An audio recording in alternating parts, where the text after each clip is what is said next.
What's up guys, you're watching the Sit Show, and if you're new to the channel, then don't forget to subscribe and like. And today our topic is the PlayStation 5 error. How to fix the PlayStation 5 error, and the error is WS-116330-4. Access to the PSN has been temporarily suspended. And you just stay with me. I'm just going to share my screen on my left side, and here we are at the screen. I'm just going to show you how to fix this error. And here we are at the screen. Simply go to the settings here and user and accounts.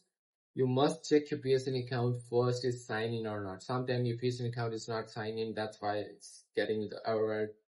Internet is not working. Restore the license, and here's the sign out. You get it, you must sign in.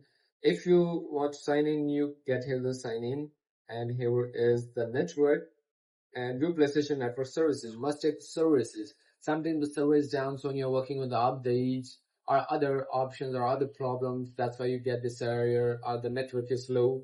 And if the network is working up and good, then you go to the network and you just fix your own internet connection.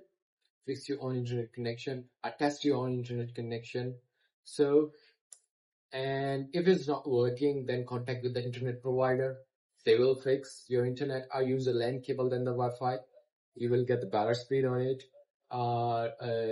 If you want to use a Wi-Fi, you can set the frequencies and the DNS settings. You can change it, and after that, just connect your internet connection, and it will be fixed.